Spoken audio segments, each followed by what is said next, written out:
আরাবুল ইসলাম তিনি দাবি করছেন যে ক্যানিংয়ের স্থানীয় সিপিএমের যে সমস্ত যারা রয়েছেন সবাই আমার সঙ্গে আছেন, কি বলবেন? দেখুন, আরাবুল ইসলাম সাহেব তো এখন প্রচারে ক্যানিংয়ে যাচ্ছেন। ওখানে স্বাভাবিকভাবে সিপিএমের সাথে আমাদের আলোচনা হয়েছে, বামপন্থীদের সাথে আলোচনা হয়েছে। আলোচনার ভিত্তিতে আমরা ক্যানিং সিট পেয়েছি, ভাঙড় পেয়েছি, বাসন্তী পেয়েছি, আপনার মন্দির বাজার পেয়েছি, কুলপি পেয়েছি। স্বাভাবিকভাবেই এই সিটগুলো থেকে বামেরা আমাদেরকে সহযোগিতা করবে এবং বাকি সিটগুলোতে 31টার মধ্যে আমরা যে কটা লড়ছি তার বাকি সাতটা ছাড়া যে সিটগুলো আছে অবশ্যই প্রত্যেকটা সিটে আইএসএফ বামেদেরকে সহযোগিতা করবে। তিনি এও বলছেন যে সিপিএমের রাজ্য নেতৃত্ব আমাকে কাঁটা মনে করলেও আমার কিছু করার নেই। দেখুন, ব্যাপারটা যে কোন অ্যাঙ্গেল থেকে বলছে, এই সময় এই বিতর্কে না জড়িয়ে একটাই বক্তব্য হওয়া দরকার, বিজেপিকে কিভাবে হারাবো, তৃণমূলকে বাংলা থেকে কীভাবে বিতাড়িত করব। বিজেপি তৃণমূল মিলে বাংলার মানুষকে অতিষ্ঠ করে রেখেছে। এই এসআইআরে আমি বারবার বলে এসেছি যে বিজেপি তৃণমূল নির্বাচন কমিশনকে সামনে রেখে খেলা খেলছে। আজকের দিনও স্পষ্ট হচ্ছে যে কীভাবে এসআইআরকে সামনে রেখে তৃণমূল এবং বিজেপি খেলছে। ট্রাইব্যুনাল গঠনের কথা সুপ্রিম কোর্ট অনেক আগেই বলে দিয়েছে। আর দেখুন, আমি হুগলি জেলায় আমার বাড়ি, আমি সাউথ 24 পরগনায় আমি ভাঙড়ের বিধায়ক।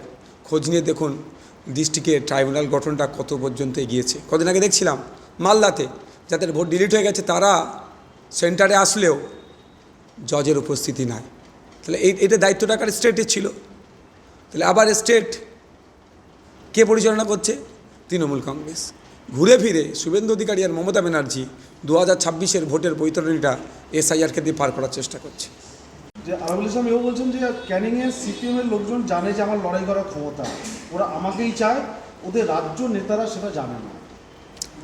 দেখুন, একটা কথা আমি স্পষ্ট ভাষায় বলি, ক্যানিং, ভাঙড় বা রাজারহাট বা আপনার হাবড়া বলে কথা নয়, যেখানেই আমরা জোটে প্রার্থী হয়েছি বা আমার প্রার্থী আমার জোটের অন্য দল দিয়েছে, স্বাভাবিকভাবে তারা সিট আমরা যারা ছেড়েছে ম্যাক্সিমাম সিটটাই যারা শক্তিশালী তারা নিয়েছে, আর সেই সিটে যারা দুর্বল যারা শক্তিশালী তাদেরকে ছেড়ে দিয়েছে। ক্যানিং পূর্বে আইএসএফ শক্তিশালী, এটা অস্বীকার করার কোনো জায়গা নেই। হ্যাঁ, আরাবুল ইসলামের যে গণতন্ত্র লড়াকু মানসিকতা আছে এটা দিনের আলোর মতো পরিষ্কার।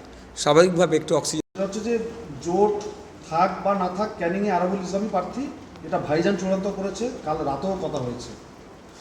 না, আমি আপনাকে স্পষ্ট ভাষায় দ্বার্থহীন ভাষায় বলতে চাই, বামপন্থীদের সাথে আমাদের সিট নিয়ে আলোচনা হয়েছে। আলোচনার ভিত্তিতে বেশ অল্প গুটি কয়েক সিট ছাড়া আমাদের পরস্পরের আমরা সহমত পোষণ করেছি।